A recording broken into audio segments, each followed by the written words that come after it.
ही कहाणी आहे एका नवदुर्गेची, स्वतःची ओळख निर्माण केलेल्या सक्षमीकरणाची।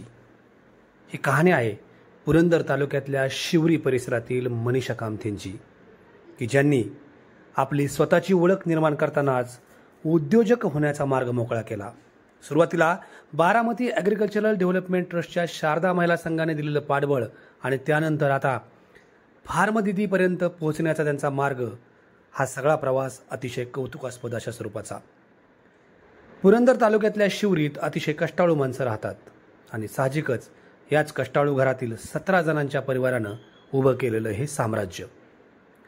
मनीषा कामथे या 4 वर्षापूर्वी बचत गटाच्या माध्यमातून उद्योजका बनलेल्या आहेत, पण सुरुवातीला यांना बचत गटातही कोणी घेत नव्हतं असं त्यांचं म्हणणं। 17 जणांच्या परिवारात वेगवेगळ्या स्वरूपाची कामे करताना सुरुवातीला कुरडई, शेवया तसेच उन्हाळी भाजणीची जी कामे आहेत ती करता करता त्यांना सातत्याने नवनवीन शोध घेण्याचा संकल्प सुचला आणि त्यानंतर मनीषा कामथे यांनी आपल्या उद्योजक होण्याच्या स्वप्नाला गती दिली। गेल्या 2 वर्षापासून फार्म दीदी नावाच्या संस्थेमार्फत त्या वेगवेगळ्या प्रकारचे लोणचे बनवतात आणि त्या लोणच्याची निर्यात करतात। फार्म दीदीला पोहोचवणाऱ्या या लोणच्याची संख्या किंवा वजन किती असेल तर ते 12 टनापर्यंत आहे।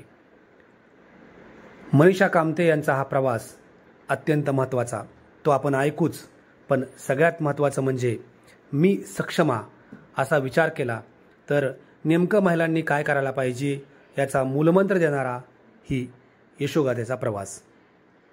सध्या 30 लाखांचं कर्ज घेऊन एक उद्योग त्यांनी सुरू केलेला आहे, ज्याची परतफेडही त्या अतिशय आत्मविश्वासाने करत आहेत आणि गेल्या 2 वर्षापासून त्या फार्म दीदी या संस्थेमार्फत आपली जी उत्पादने आहेत ती विकण्याचा आणि पुरवण्याचा व्यवसाय करतात।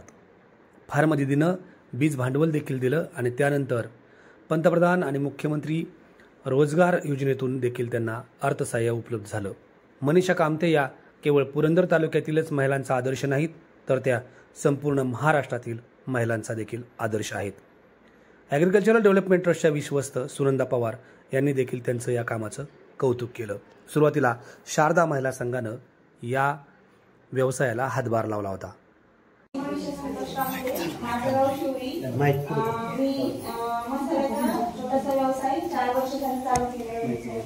तर माझं घरापासूनच सुरुवात झाली। माझं एकत्र कुटुंब आहे, 17 मेंबर आहेत।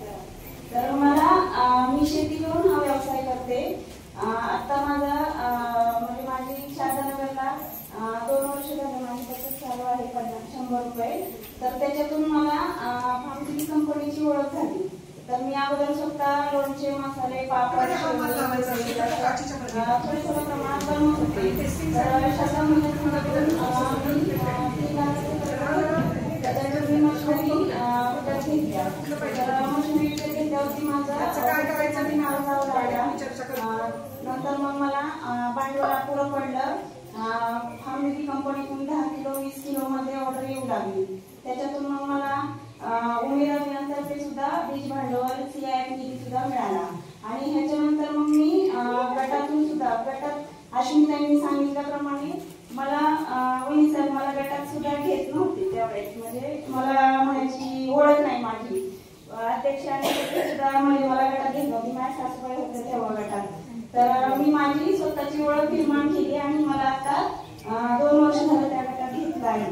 तर मी त्या गटातून जवळजवळ वर्षी 12 टनाची चुलीची ऑर्डर दिली।